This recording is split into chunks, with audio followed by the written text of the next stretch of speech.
it create traumatized, and especially with the recent development that the government used military and police or officers, military officers, and even from the National Intelligence Bureau to run the vaccination across West Papua. And that's quite worrying for us because of the political background of West Papua, of course, and people. For us, it's a big question why it should be done by military and intelligence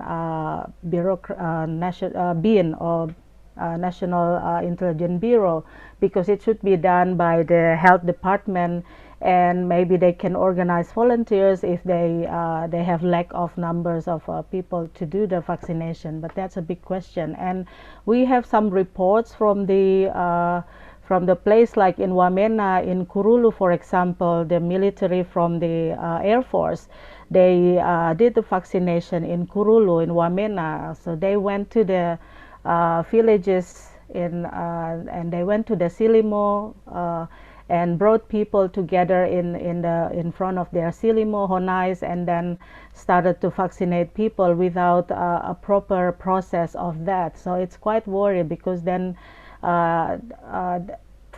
based on our report from the contacts in Wamena, they said that there was no a proper health screening. So you just go there and give them food and then get them to vaccinated. So I think it's that this kind of process is actually a bit worrying for West Papuan, and especially leading to the national sport game or Pekan Olahraga Nasional that will be host very soon. The government's trying to target more vaccine for the people, but in the way they create the awareness is not to make people aware of the importance of the vaccine for their health, but it's more on the how to get the national sport games happening without people get COVID. Just so they promoting the message and the narrative they develop on the public awareness is about, okay, let's get vaccines so you can watch the games. So I think this is like a make the vaccination is not as a part of the health care and build a strong health immunity, but rather create more message on the how to create more benefit in terms of economy, and also how to make the national program happened in West Papua. And also related to PON, Pekan Olahraga Nasional still is the dropping of more brigade mobile police from other provinces to Jayapura and other city like Timika and Merauke as the host of the games, just to do the security and protection for their athletes.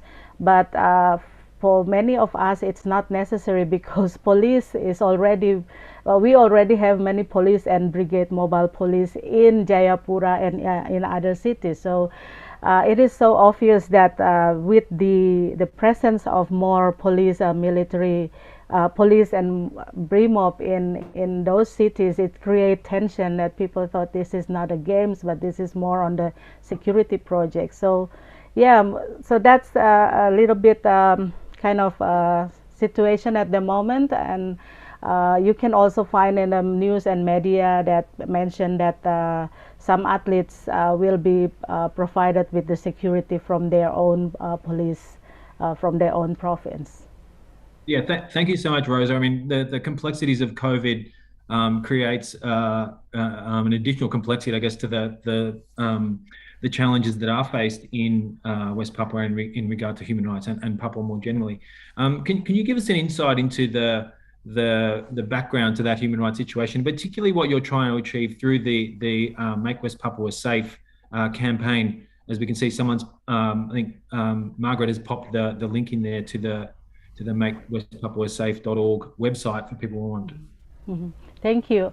Yes, so Make West Papua Safe is a campaign focusing on we try to looking at the how the foreign government funding to support police training and military training in Indonesia that impact to the West Papuan human rights situation, because we know that the increase of the military and police oppression and violence against the civilian, especially against the human rights activists or freedoms activists, even when they try to raise the awareness and the issue of human rights violations in West Papua, and always they have to face violence against with the police and military, and the increase of the military and police joint operation in the highlands, like in Nduga, in Tanjaya, Puncak,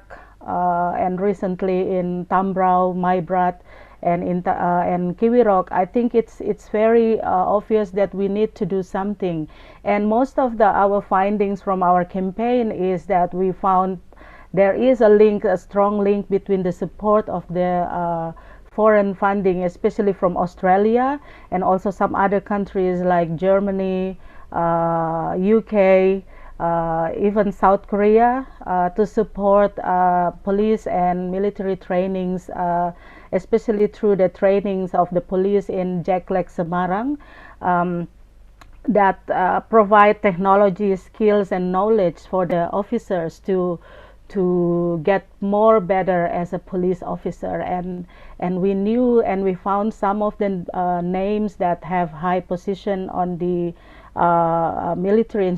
police institution in Indonesia, which is actually people who are directly have a connection with the orders and commands to some of the incidents happened in West Papua. And I think they've been trained by this institution, and they're supported by funding from other countries, especially with in our campaign is from Australia, and Australian Federal Police is actually supporting knowledge, skills, and even send a trainer and persons to train these police members. So I think this is very important for us if we want to stop human rights violations in West Papua and Indonesia. I think as a people of Australia, I think you also need to see how your tax money goes, or where your tax money goes. Is that going to the right purpose, or it going to the way that it creates violence and more human rights abuses to the civilians in other country? I think that's the point. So our campaign is more focusing on that and trying to change, to influence the policy of the Australian government to think about how they should work together or relate with Indonesia as a state, because it's not only about the defense and security, but we also have to look at the humanity and how that relationship influencing the situation of human rights and situation of people, especially in West Papua. So that's our campaign basically based. So you can visit our Facebook page and just be part of that. And sometimes we also do some actions and some discussions. So yes, yeah, and of course with the Amnesty we started to a bit more closely work together to look at the impact of that on the human rights situation in West Papua. Thanks. Yeah, thanks so much, Rosa. I think it's very important to make those links back to the countries that are funding and engaged directly with the Indonesian military, BRIMOB, etc. But one person that brought many people here today, I see people from New Zealand and across Indonesia and Australia are joining us, has been Victor Yamo. So Victor was arbitrarily arrested and charged with treason for peacefully protesting. Can you give us a short update on Victor? Yes, Victor's, as you all know probably from the media, that he's been arrested and he was put under the isolation cell at the BRIMOB detention. But because of his health condition, very poor health condition, so he had to be,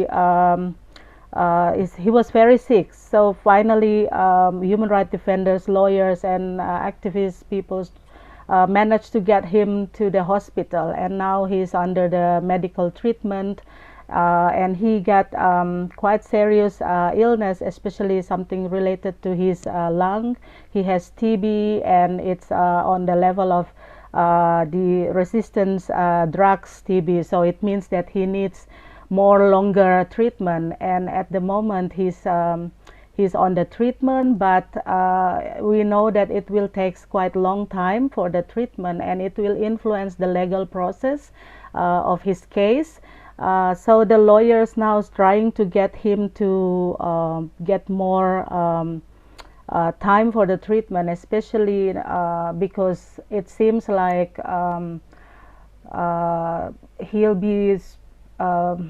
be took back to the detention in Brimop, so we don't want him to get back there because of the poor condition. So what we want is to keep him in a medical treatment, and either it's in hospital or at the house detention, because it's if he has to go back to the correction institution, and that we know that condition is very poor and it's not good for his health condition. So for us now is how to get him to get more better condition, and he has to take the medicine regularly. So we need to work hard on how to get them something come from the court that he can stay as a in a house detention.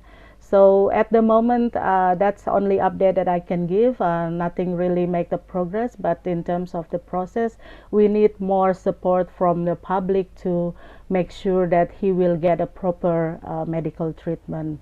Either it's for 6 months or even more than 6 months. So he's also very committed to the legal process. He said that the most important thing right now is his health condition first. Yeah. Thank you so much, Rosa, for that update on Victor's situation. We'll now come to Veronica Coman. As many of you will know, Veronica is a human rights activist and lawyer, and is renowned for her courageous work in exposing human rights violations in the Indonesian provinces of Papua and West Papua, which is collectively referred to as West Papua. But for that work, Veronica has also dedicated the Ronald Wilson Human Rights Award in Australia, so recognised internationally for your work. And thanks so much for joining us today, Veronica. I know you, just on the situation of Victor, I know you've been involved in establishing a campaign, a crowd-funded campaign. We might pop the link in there for people who did want to support it and provide some of that assistance. But Veronica, many Australians will be unaware there's a brutal and sustained conflict occurring in parts of Papua. Can you give us some insights into the roots of this conflict and how exactly that is playing out today? Thank you, Tim. Hello, everyone. So, yeah, I will be speaking mainly in answering to that question. I'll be speaking mainly in 2 big points. The first one about armed conflict, and second is displacement, because they are interlinked. So the West Papua is at its worst since Suharto era. The armed conflict has never before this large. It is now the armed conflict is it's so bad that international humanitarian law is now applied in the situation in West Papua.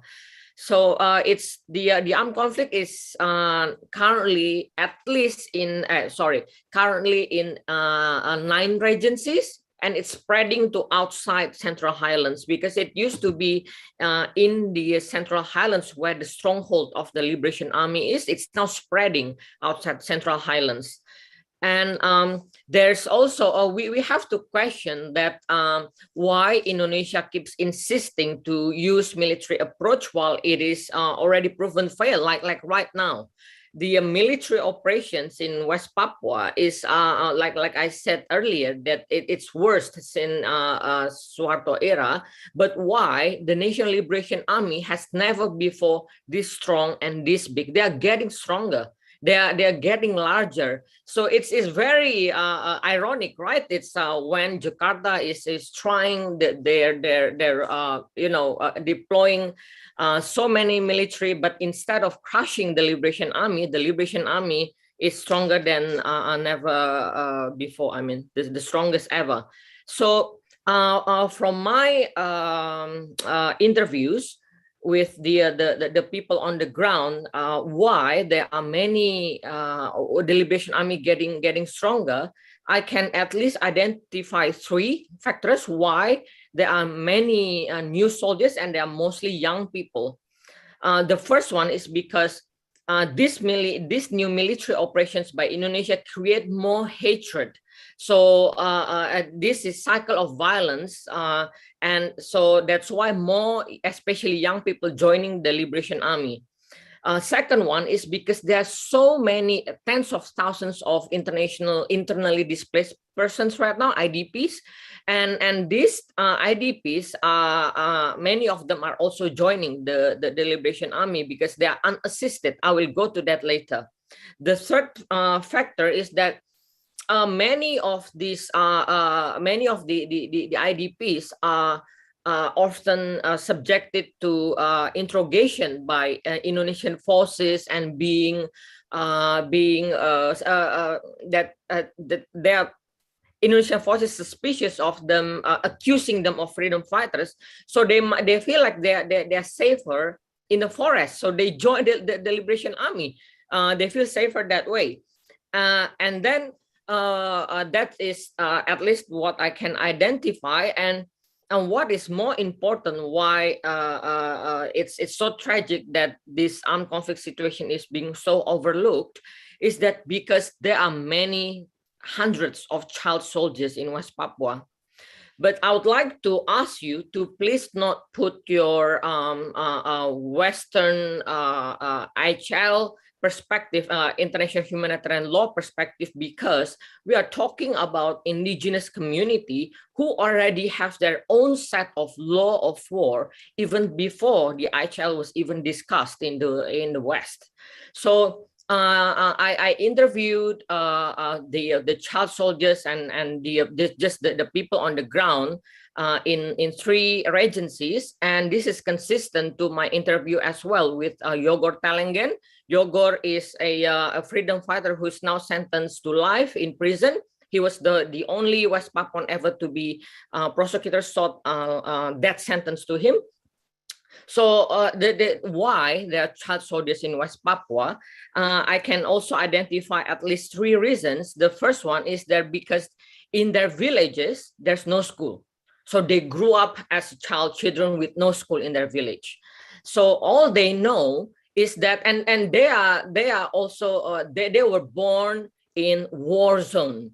And they see with the witness in their own eyes that their family become the victims of Indonesian military operations, brutality, and also that because because there's no school, they just follow their family gardening, and also because it's members of Liberation Army, and like Yogor Talengen, for example, he already started to wield a wooden weapon since he was 10 years old, because that's all they know. And yeah, so this is why it's so worrying. And another point is that the significance of National Liberation Army. I'd like to put an instance of an incident just last week in Kiwirok in the Star Mountains, where health workers were attacked by the National Liberation Army. There needs to be further investigation because this case is very complex. And but basically, this needs to be a investigation to prevent further civilian attacks against civilians, because it's so important to identify whether this is a one-off incident or that there's a shift, that the violence in West Papua is so bad right now that there's a shift in the how West Papuans see towards the non-Papuan civilians in West Papua. What I was trying to say is that because health workers and teachers are known to be very respected in West Papua. If there's a traditional cooking event, for example, that these people, teachers and health workers, are always given the best food, they get the first best food, but why they are attacked? this is because partly I think that the National Liberation Army has a huge role in this. That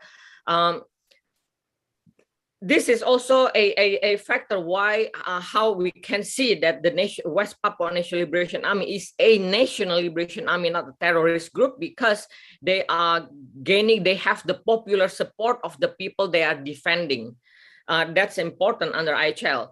And because the National Liberation Army say that those are not doctors, those are not teachers, they were military officers in disguise. So this can create like further suspicion among the larger non-Papuan civilians, especially in doctors and health workers and teachers. Like since the Liberation Army said that, there are many posters circulating around that's showing that the Indonesian army members also wear like the doctor's outfit, and so this can lead to further violence, and it's very worrying. And my last point about armed conflict is that this also leads to intermittent internet and mobile shutdown in the where an incident of armed conflict happens, and also mass arrest and mostly arbitrary arrest towards civilians. And about displacement, this is not so too long, that there are currently at least 50,000 displaced people, and among them, at least 400 have died. It's so unfortunate where international community just turned blind eye to this just because they didn't die at an instant in like one time. They died throughout 2 years, so that's why as if like no one cares. And they are mostly unassisted because mainly two reasons. The first one, that Jakarta refused to acknowledge them. We can see this from how the Indonesia's forces would shut down any protest or even a donation collection to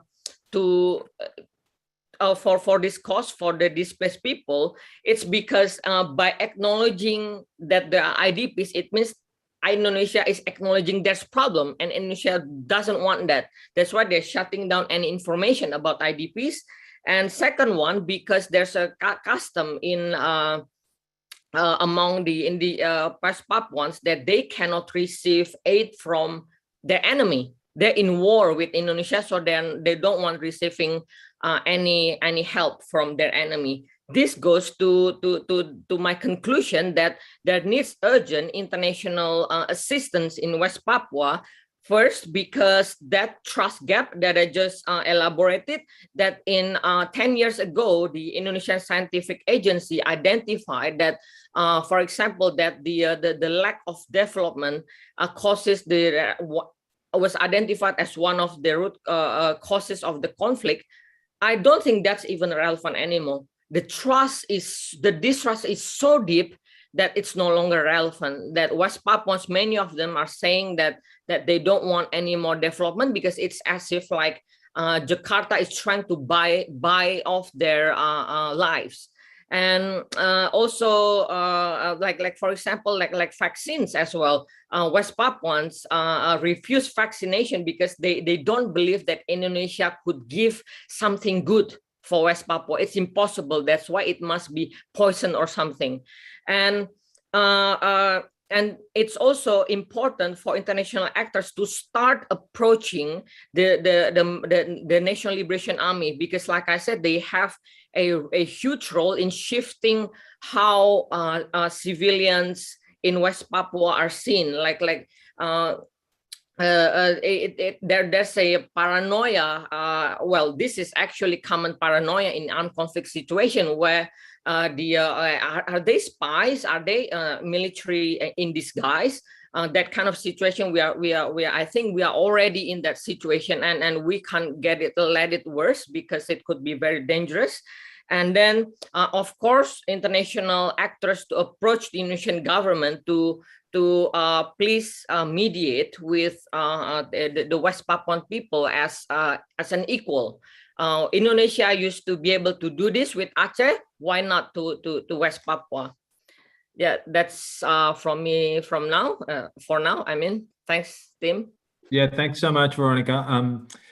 Yeah, a lot to unpack there, absolutely. And you know, the impact of the lack of trust, compounded by a situation like COVID and the response, vaccinations being conducted by the military, certainly making things much more complicated in an already very complex situation. Individual and mass human rights abuses occurring as a result. I guess we'll now come to Dr. Richard Chevelle. Richard is a fellow with the Melbourne University's Asia Institute. He's got a very distinguished career in fostering understanding between the people of Australia and Indonesia, has written extensively on politics and tensions across Indonesia, appears regularly in the media, and his many publications and academic achievements include assisting the establishment of the Centre of Australian Studies at the University of Indonesia. So Richard, we're hearing a lot today about the the challenges faced by the people of West Papua and the human rights abuses that are occurring there. I guess, how do you see the Indonesian government's policies in relation to this area contributing to these ongoing human rights violations? Thanks, Tim, and thanks Amnesty International for the invitation to participate in this important webinar. As some of you have looked at my writings, I have made great use of Amnesty International reports on human rights abuses in Papua. So for that, I'm most grateful and grateful for the opportunity to participate in this webinar. But before making my remarks, I'd like to acknowledge the Wurundjeri people, who are the First Nations people of where I live in Melbourne, and also Melbourne University. I'd also like to thank Veronica for her excellent outline of the current patterns of violence in West Papua and how they are evolving. I'd like to, in a sense, take a step back from that very contemporary discussion of the cycle of violence in West Papua to address the question which Tim asked me of how Indonesian government policies contribute to the seemingly ongoing pattern of human rights abuse. And I think, to my mind, I think we need to think about the nature of Indonesian governance.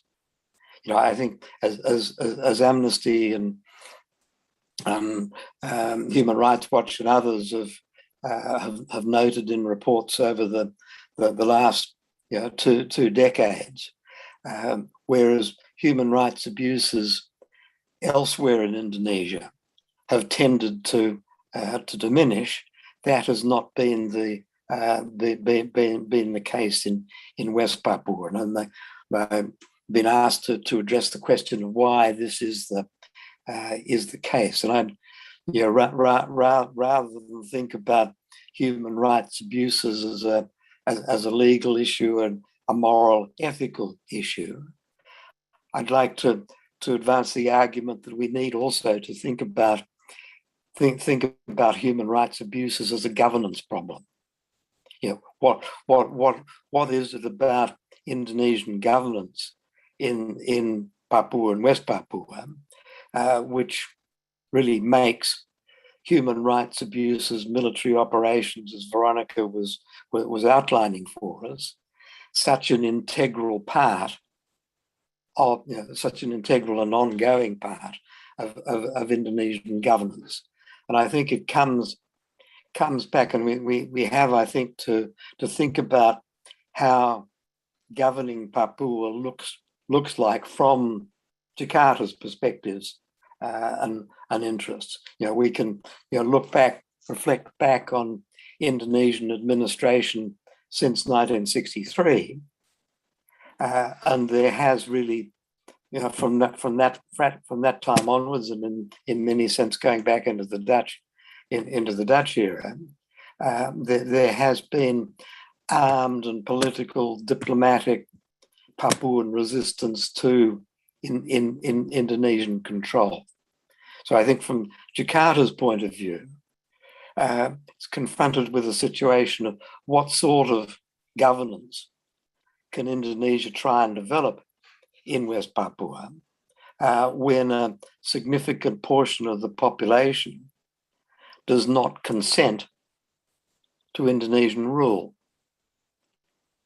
And if we look back on that, the period since '63, and at no stage has Indonesian control been threatened by either peaceful or armed resistance by various Papuan groups. But the means that Indonesia has chosen to assert and maintain its control of West Papua is essentially through military means. And as Amnesty and others have documented, the military operations very nearly inevitably lead to patterns of human rights abuses, displacement, and so on, as Veronica was outlining to us. But if we, then, what are the political consequences of this approach? And as Lipi's research going back to the Papua Roadmap, I think it clearly detailed that military operations and human rights abuses are one of the key factors that we have to understand if we want to understand why the Papuan support for independence and resistance to Indonesian administration remains so strong. So in a way, the Indonesian reliance on a strong military presence, and we've got to keep in mind that the deployment of security forces, so both T&E and police, on a population basis, on a per capita basis, is greater in the Papuan provinces than anywhere else in the country. That it is, in a sense, counterproductive. It's effective in terms of maintaining Indonesian control of West Papua, but ineffective and counterproductive in terms of resolving the conflict or persuading many Papuans that their future, they should be looking for a future in Indonesia. And in that sense, it's been, I think, quite counterproductive. But I think that I was struck by a reported comment in the press from the then Defence Minister, retired General Ramisad, in September 2019. So during the widespread anti-racist demonstrations in both provinces, and in response to appeals through, I think, Governor Nembe and other elected officials, church leaders in Papua, that police and military should be withdrawn from Papua in order to establish a more peaceful environment. And Ramisad said, and I quote him, "I have repeatedly stated that the T&E and National Police will not be withdrawn from Papua because once they are pulled out, Papua will secede." And I'm not sure whether this was a sort of off-the-cuff, not particularly considered comment by Ramisad, but I think it nevertheless acknowledges, perhaps more explicitly than some of the not dissimilar comments from the coordinating security minister Mahfud in recent months, acknowledging the dependence of the national government on military deployments and the military operations to sustain its control over the two Papuan provinces. And this, and I'm sure many of you have follow the statements, that the official rhetoric coming out of Jakarta, that we no longer have Indonesia, no longer has a security approach, as was the case under Sukarno and Suharto, we now have a peaceful cultural approach, welfare approach. But the deployment of troops, the military operations, the displacements, all speak to an entirely different situation. So that Jakarta is doing one thing with one hand and proclaiming it's doing an entirely another thing publicly, and this clearly is not particularly credible at the moment. So that I think we're looking at if we reflect back on the Jakarta government policies since the fall of Suharto. I think there's sort of vacillated between a brief period of reasonable accommodation and negotiations under President Abdul Rahman Wahid, but Wahid is much revered and respected, both then, when he was president and subsequently by many Papuans. But I think where Gus Dur failed, Abdul Rahman failed, was to convince many other members of the national political elite in Jakarta to follow his accommodative approach. And if we look at all the other presidents from Megawati through to President Jokowi, none of them have seen Gus Dur's accommodative negotiating approach to issues in Papua as a model for government policy. And in fact, while there has been some variation from Mega through to Jokowi, that they have essentially been based on Jakarta using its security forces to restrict and contain political expression and political organization. So that I think that brief period of Abdul Rahman Wahid's presidency, I think, showed many people in Jakarta, and I'm talking about the military and political elite in Jakarta, the risks from their point of view, from their interests, of having a relaxed, more open political environment, and what I think they learned and the conclusions they drew from that period of time was that pro-independence sentiment could be very quickly and effectively mobilized if Jakarta didn't explicitly try to contain and suppress those pro-independence elements.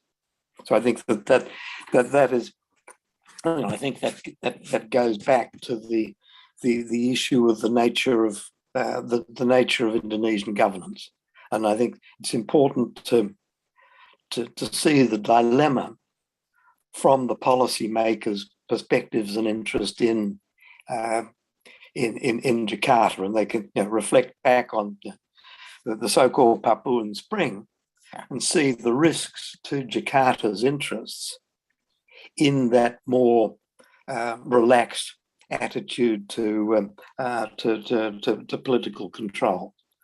And I think it's that, as Rami said, the quote from Rami said suggests it is not always publicly recognized, but occasionally publicly recognized that Jakarta is dependent on a very significant deployment of security forces to maintain its control, which, as I've argued, is in a sense in somewhat longer term, and as Veronica was arguing, counterproductive in the sense that it encourages and supports many Papuans to oppose, to support independence and oppose continuing Indonesian control.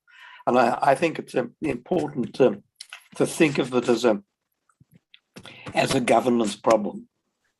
I think some of the Amnesty International reports have noted in the illegal killings and other human rights abuses, that many of these have occurred in interactions with Papuans which have not been explicitly pro-independence or protests against Indonesian rule, which suggests to me that it is part, that violence is part of how the security forces interact with sections of Papuan society, quite, in a sense, quite separate from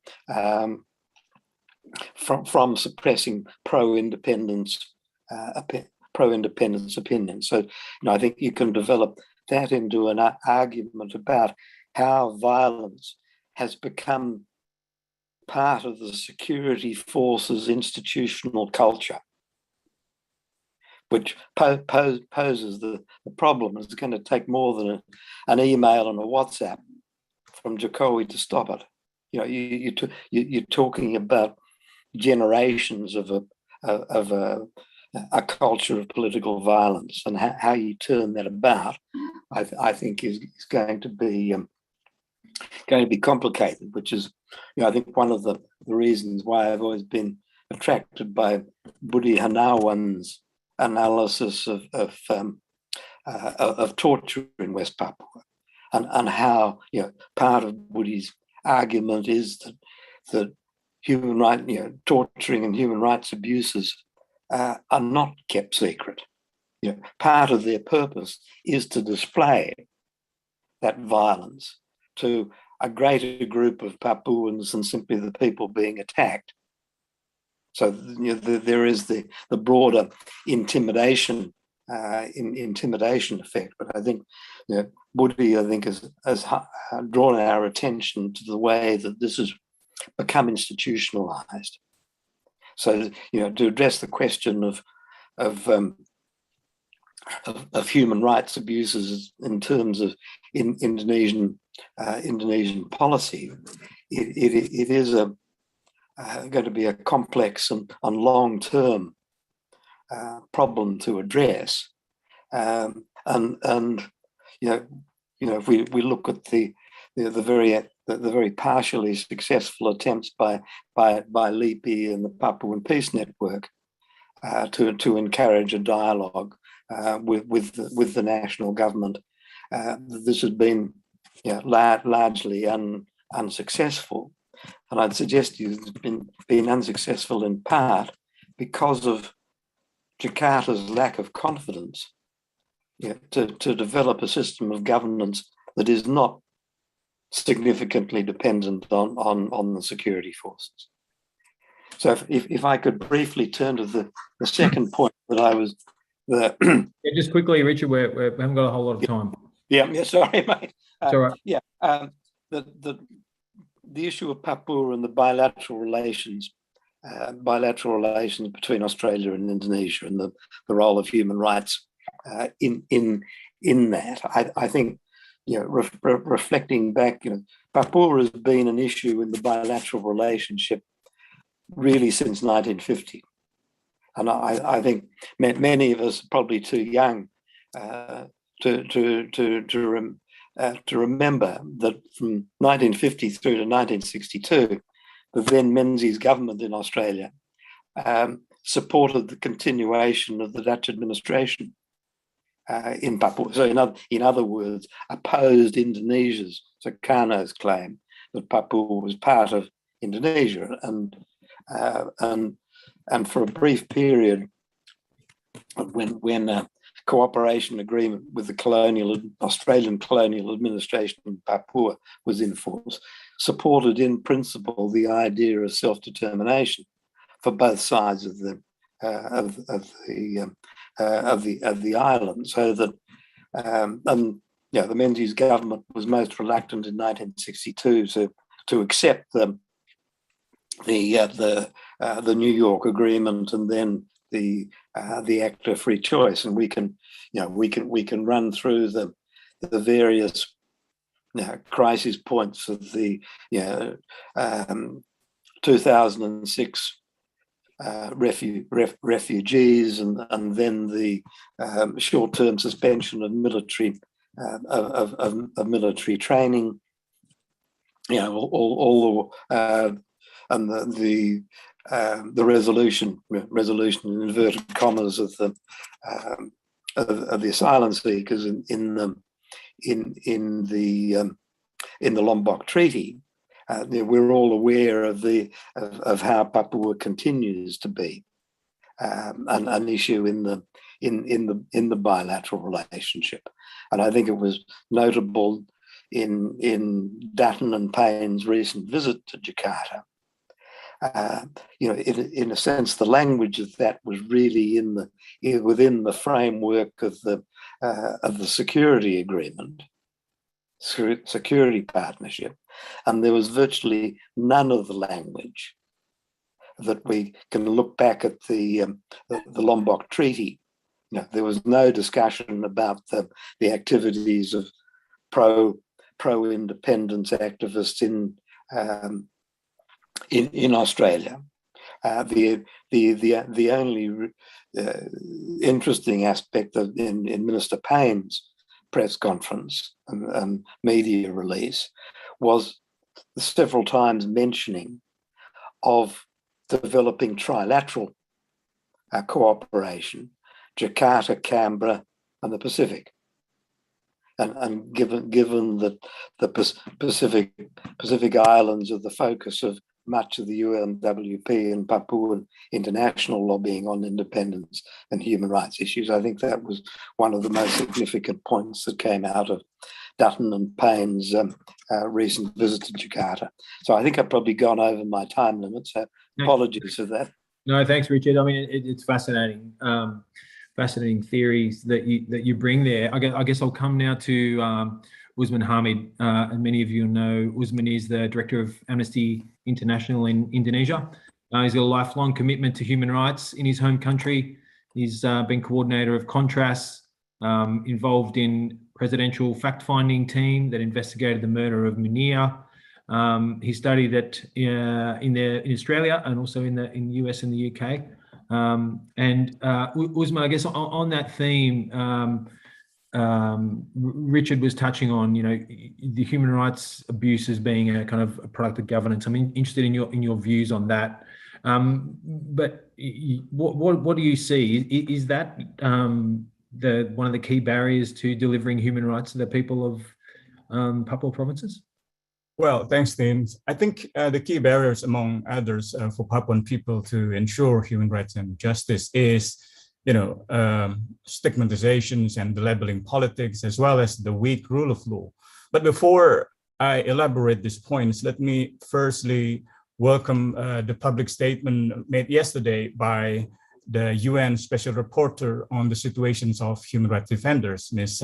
Mary Lawler. So she said that, the life of Victor Yemo, a jailed West Papuan activist, in danger without urgent medical care. And the UN called on Indonesian authorities to provide him with proper medical care to keep him from dying in prison. Nevertheless, despite repeated requests from lawyers, from human rights organizations in Indonesia for a delay on medical grounds for Yemo, he went on trial in a Jayapura court at the end of August last month on charges of treason and incitement related to his peaceful involvement in anti-racism and self-determination protests in 2019. So the case of Yemo is just an example of how Papuan people are facing barriers in ensuring human rights and justice for Papuan and in Papua. And I do hope that the Indonesian government take into account of this call from the UN experts, such as from the UN Special Rapporteur on the situation of human rights defenders. So let me get back to my 2 points. Number one of the most key barriers is stigmatizations and the labeling politics. So in Papua, any type of human rights and social justice activity is invariably tainted with the label separatist and thus justifying a repressive response by the security forces and law enforcement agencies. And this transports across difficult and remote terrain that is often controlled by the companies that operate there.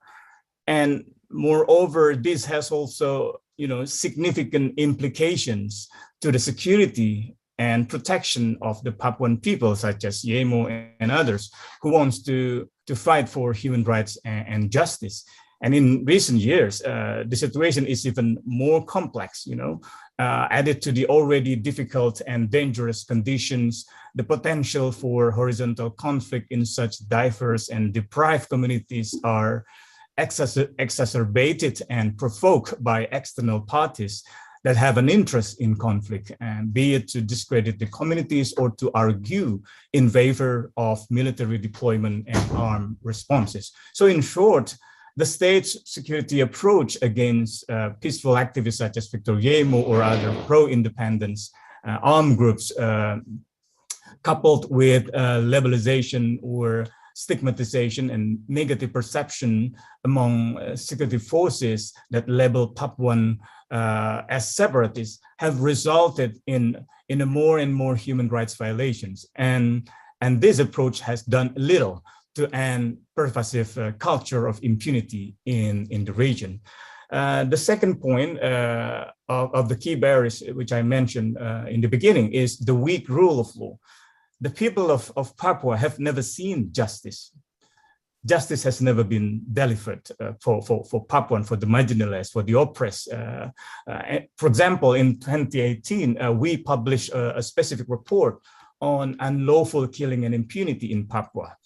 The report shows since 2010 until 2018, of 69 cases of unlawful killings in Papua with 95 victims. Not a single case has been solved by the government. And this includes the bloody incidents in December 2014 in Paniai district, where security forces opened fire into Papuan protesters, including students, and killing 4 people and injured at least 11 others by bullets and by bayonets. The National Human Rights Commission has investigated the case, has officially categorized the Paniai case, for example, as a serious human rights violation in February last year. Komnas HAM submitted the results of investigation to the Attorney General Office in that month. However, the Attorney General Office has rejected and returned the case files of Paniai case to Komnas HAM. They claim the formal and material requirements were deemed yet to be met. This is not for the first time. I think the Attorney General has never brought the case of Wamena and Wasior to justice, despite Indonesian government's pledge before the UN Human Rights Council during the 2015 Universal Periodical Review session in Geneva. But we welcome the pledge, but we all know that it has never been fulfilled. Justice has never been delivered for Papuan. And killings continue to take place in the region. Between 2018, for example, until 2021, until this year, we recorded at least 56 cases of suspected unlawful killings with 93 victims. So almost, equal to the 10 years period of our previous research and report. And these alleged unlawful killings have typically taken place as result of unnecessary use of violence or excessive use of force during security operations. Military and police personnel often justify the killings of Papuan residents by claiming that they were members of the Free Papua movement, or they were members of armed criminal groups without any clear evidence. These are claims that are often denied by local residents and church leaders. And most perpetrators, again, have not been held to account for all the killings. One of the most highlighted cases was the killing of Reverend Yeremia Zanambani, a 60-year-old senior pastor in Tanjaya, who was allegedly shot and stabbed by an Indonesian soldier in September last year. So today mark the first anniversary of his death. Prior to his death, there was a shootout between pro-independent armed groups and the military, resulting in a soldier's death. Jeremiah's killing reportedly happens amid the military's attempt to hand down members of the pro-independence groups. Again, National Human Rights Commission concluded that military members involved in the killing. Even the joint fact-finding team initiated by the Menko Polhukam, the coordinating Minister of Politics, Law and Security, Mahfud, concluded that there is a strong indication that the military involved in the killing. However, up until now, we've never seen the perpetrators being taken into court of law or into civilian court of law. So again, we can name many other examples that show the weak rule of law in Papua. Started from the case of racist slurs in Surabaya that ended up with zero justice, or the imprisonment of anti-racism protesters who were charged under the treason laws, as well as the criminalizations of Veronica as a lawyer. So in conclusion, I think it is clear that the Indonesian government's current policy, current approach are not working, and they must change course to avoid further human rights violations and suffering of the Papuan people. Thanks, Tim. No, thank you, Usman, for that very powerful explanation for us. But I guess just one bit of housekeeping. We will continue 15 minutes for, if the panelists are able to stay, that would be wonderful. And our translators too, that would be excellent for all those who can stay. We do appreciate it. I'm sorry we haven't got to too many of your questions, but just one more, Usman. A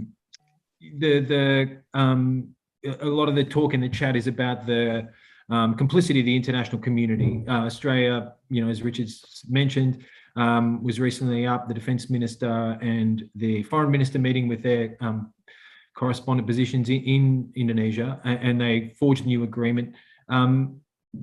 What can the Australian public do about these situations? Because so many of the people joining the webinar today are from Australia, and many of the calls in the chat are really about what can and what should Australia be doing. Well, I think there are many. Among others are to speak with their, with their governments, with Australian government or with their senators and member parliament. To help the campaigns to end human rights abuses in Papua.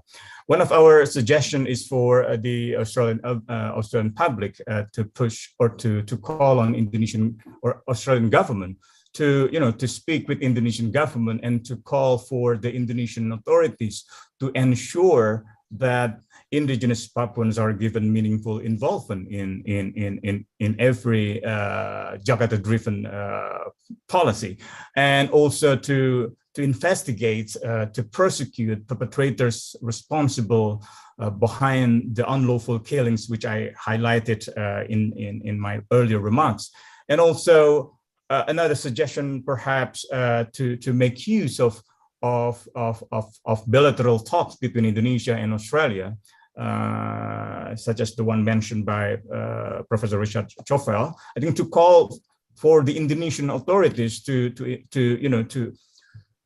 immediately and to unconditionally release prisoners of conscience such as Victor Yemo, not only in Papua, but also in Maluku, where we can find peaceful pro-independence activists are raising flags and being arrested by the authorities and charged under the treason law.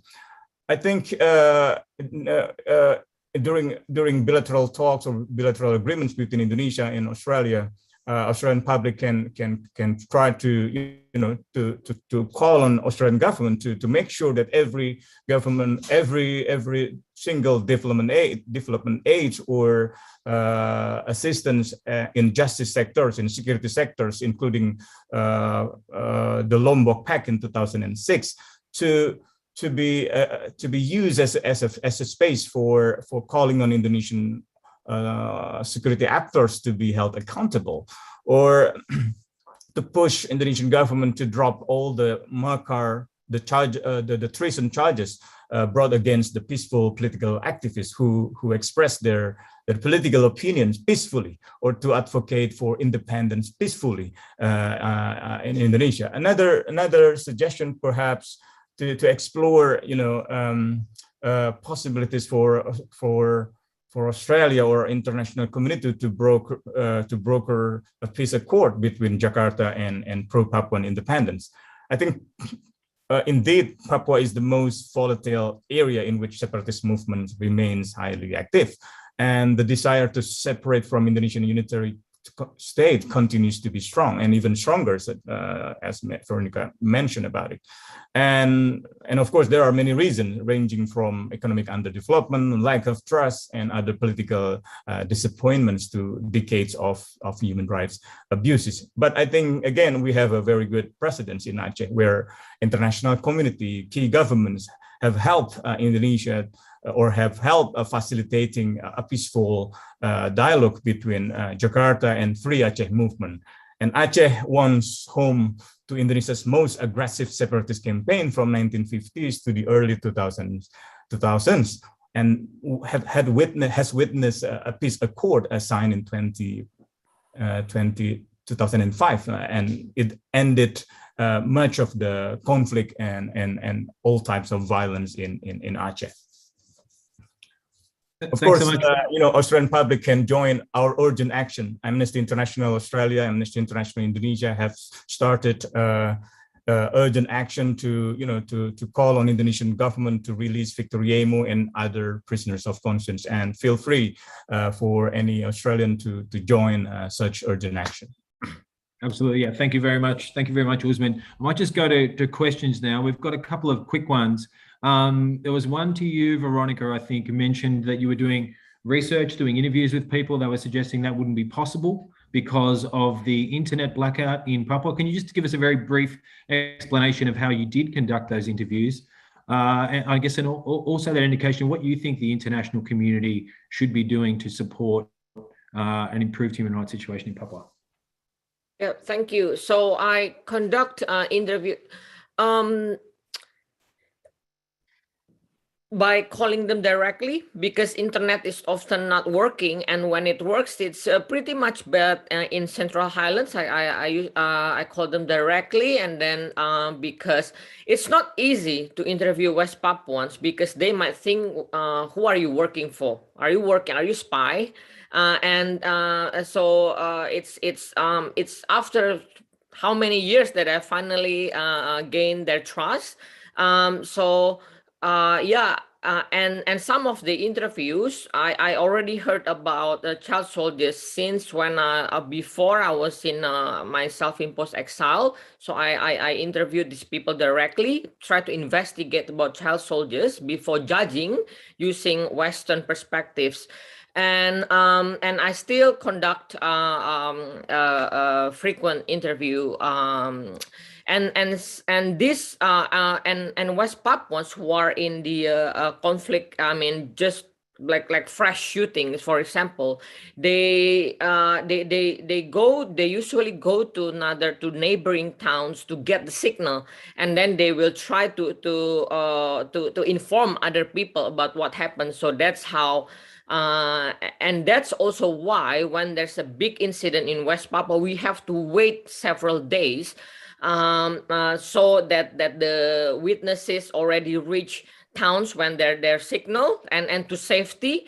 While if we just consume what we heard in the incident that day, it means you are hearing the Indonesian forces version, and that's always different to the West Papua's version.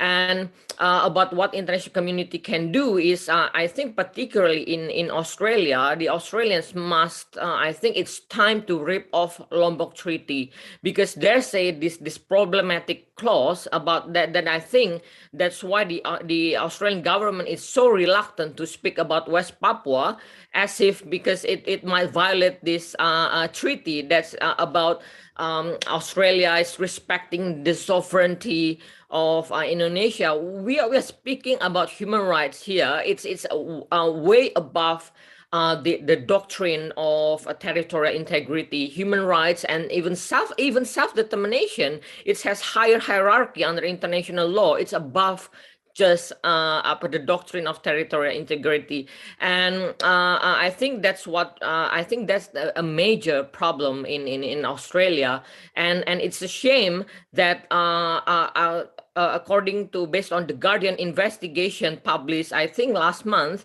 that a Indonesian police officer, Australian trained Indonesian police officer, did torture in Aceh, and also a torture in West Papua, resulting in one death of a West Papuan peaceful activist. And yet, a few weeks after that investigation report, Australia announced that it will increasing cooperation with Indonesian forces, so similar training, and then more forces will be trained in Australia. I think this is also a chance for Australian public to get more accountability from Australian government. It means Australian government is now have direct implication in human rights abuses in West Papua, because they are giving more support to human rights abusers. And that's my opinion. Thank you. Thanks very much, Veronica. Rosa, I just want to come to you. The suggestion was made in the chat, I think, by Jakob, that Victor Yemo was receiving good healthcare in hospital. That wasn't what I heard you say. Interested in your response to that, but also what you think the Australian public should be doing about the situation. Thank you. The latest condition of Victor Yemo is he's in the hospital at the moment, and I think the best things that we need is to actually release him, because what he did is actually just he's spoken on the demonstration on the 19th of August in 2019 about the racism, and I think the issue of racism as the universal issue, and it's a human rights issue, and there's nothing to do with against the state. So I think he should be released along with many of our political prisoners, because West Papuan political prisoners, they speak about the real situation and what West Papuans demands for their self-determination. And as Veronica said, self-determination is a right, human rights, and I think it should be fulfilled. And the release of Victor Yemo and many political prisoners will be one of the kind of evidence that Indonesia as a state really care and want to improve the human rights situation in Indonesia. I also actually want to raise a bit, because every speaker has already talked about many perspectives from historical background, political background, But as a West Papuan, I think the most important thing is our voices need to be heard by anybody, by any institution, any state. I think it's very important that West Papuan being oppressed for many years just to speak about their rights. And I think we can do a lot of analysis from different perspectives, but the voice of West Papuan is very important, and opening a space like this for West Papuan to speak up is very important. And I think Amnesty International doing this webinar is very important. We need more West Papuan to speak up, and especially to bring the political and also situation and perspective from West Papua to the table, so it can be followed by international community, because we know that access for the journalists to come and visit West Papua is very limited, especially with the COVID situation. We can't get media from outside to come, and we need space to speak up. And West Papuan, they can speak up, but there is just no space on that. And also, I think in terms, people talk about armed conflict, people talk about IDPs, and that's all human rights abuses happening because of the roots problem, which is a political problem that never been solved, because Indonesia is just too afraid to put that issue on the table and speak and talk, negotiate equally with the West Papuan. I think Australia, New Zealand, you have done a lot of good things with other neighbors. For example, Bougainville, the process of conflict in Bougainville was really supported by Australia and New Zealand, especially New Zealand take over the position of mediating process. And I think if New Zealand or Australia can do this, I think this is something that we can appreciate, and not rather than talking about security and defense and people's West Papua life is very important. It's a matter for human rights. We can't create the defense and security without especially with the Lombok Treaty. It's very kind of concern for us. It's limiting a space for people to talk about West Papua and the issue of humanity in West Papua. So I think I read some question about how to create a peaceful in West Papua.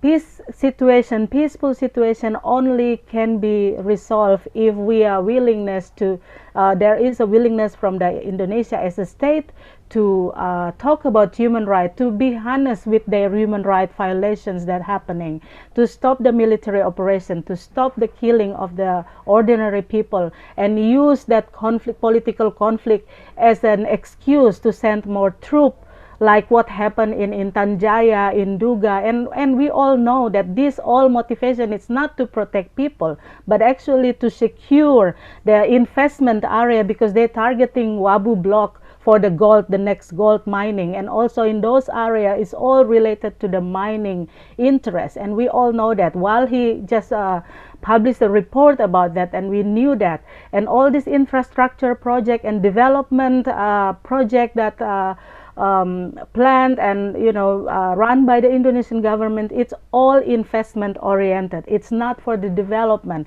It's not to develop people's life, especially for the West Papuans' life on benefit, but it's more on the way to open the interest and access for the investment, and a big investment to come and digging the natural resources from the ground in West Papua and killing so many civilians people of West Papua. And when we talk about conflict in Kiwirok, we can't just pointing directly to the actors, because we need more analysis on that. Who's behind all of this incident? You can follow, started from Duga in 2018, started in Intan Jaya, and then in Tambrau, and then in Maibrat, and now in Kiwirok. What is that? Is it only about the armed struggle group that fighting against the Indonesian military and killing civilians? No. You have to stay and look at the perspective of West Papuan as well. Because I think the armed groups also know that they don't want to kill the civilians. As Veronica's question before, that there are a lot of evidence in the ground that not publicly appears on the media mainstream, because there is no access to that.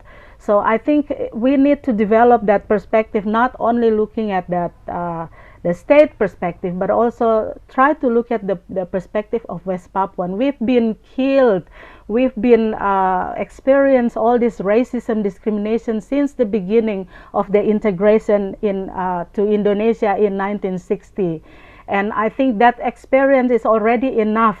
It's already accumulated in many of West Papuan life. Each person has their personal experience, individual experience of being oppressed, and it becomes accumulation of the common what we call memoria passionis. We have all these memories since we were born until now. We still experience the same thing. So the only way to stop all of this is to allow West Papua to speak equally with Indonesia. And we need support from the international community. And I think with the good relationship between Australian government and Indonesia, or New Zealand government and Indonesia, I think you should play your role. You want to be a look at a good guy in this region, put that issue on the table and allow West Papuan to speak with Indonesia equally. And then we can find a solution. We can discuss about solution. What is the best solution for that? So stop the human rights abuses, stop sending military and police troops, join operation in any form, including Nemangkawi Special Task Force, which is targeting activists, and also the labeling of the West Papuan freedom movement activists as a terrorist. I think that's very, very discriminating. if people, or if a state, if the Indonesian government said that they are respect on human rights, no oppression, military oppression anymore, please prove that, prove it. Not only put it on the statement, but prove it that you are not doing any harassment and abuse to your own citizen, which is West Papuan.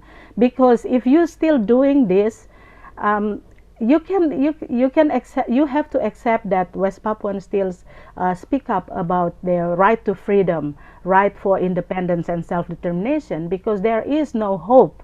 When we look at the reality on the ground in West Papua, there is no hope for West Papua to trust Indonesia as our part of us, because every time they keep sending troops, police to kill people, even the internal displaced people being ignored.